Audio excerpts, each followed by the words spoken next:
Hi guys, I miss cooking paksiw, so I am going to make some tonight. So I just bought this huge, humongous eggplant. Absolutely beautiful.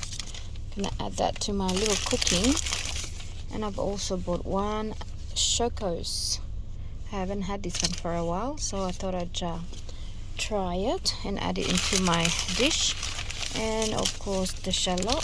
Here we go, lovely and fresh. So I'll be adding that to my dish tonight, as well as red hot pepper. I do have some planted, but I think we've already used them, so I had to buy some. Plus I'm going to keep the seeds anyway for planting, so that'll be good. I bought 3 bunches of garlic as well, so 3 packs, which is absolutely going to be delicious in my food. Also lovely tomatoes. Now this one is a gourmet tomatoes, which is nice and fresh.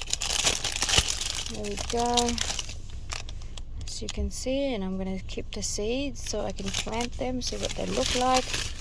And I also have a ginger. Now I have planted some ginger. They've started to come up, so I'm going to use some of this tonight. And because I couldn't find any other fish other than the fillet fish, which is flake, baby shark or hake, so I bought myself a nice fresh skin on Tasmanian salmon. So salmon for 2 pieces, and there was $16.82. So all up, just half of the ingredient. I got the rest of the ingredient at home. I spent $41.30. What an expensive meal this is going to be. But of course I'm not going to be using all of this in one meal, so it's not really that expensive. So this is my dinner tonight. The girls are having pasta, chicken pasta salad, but I feel like fish, so I've decided to go and have some stuff that I need. Okay, so let me continue later on and show you my paksiw salmon.